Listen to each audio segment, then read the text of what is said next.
In today's video, I'm going to teach you how to add a watermark in PowerPoint. Whether you're marking your slides as a draft or branding them with your company name, adding a watermark can give your presentation a professional touch. Let's get started. First, head over to the bottom left corner of your screen and click on the Windows icon. This will open your Start menu, where you'll scroll through to find Microsoft PowerPoint. Launch the application, and once you're in, you'll need to open an existing presentation or start a new one. Make sure to add all your photos, tables, and other content. This is important because we want to apply the watermark to the background content without interfering with the main focus of your slides.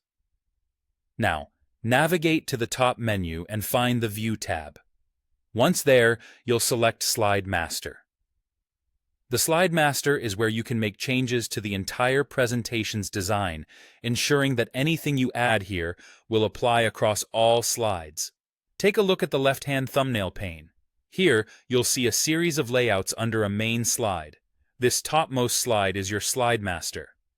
Clicking on it will select all accompanying layouts, and anything you apply here will cascade down to all your slides.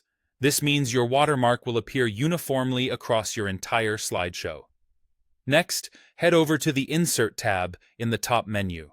Click on Text Box. You'll want to draw a text box directly on the master slide. To do this, click and drag across the slide to create the area where your watermark will appear. Now that you have your text box, it's time to type in the watermark text.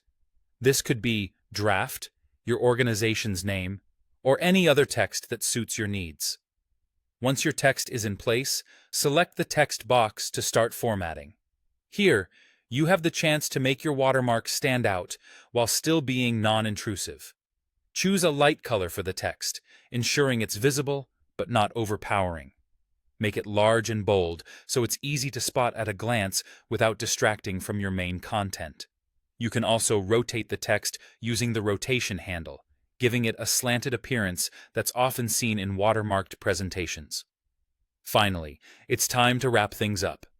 Return to the Slide Master tab and click Close Master View. This action will take you back to the normal view where you can see your slides with the watermark in place. The great thing is, because we've added the watermark in the Slide Master, it will automatically appear on all slides, keeping the presentation cohesive and professional.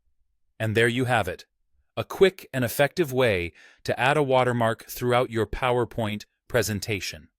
Thank you for joining me today, and I hope you found this tutorial helpful. If you have any questions or need further assistance, feel free to reach out. Have a great day, and happy presenting!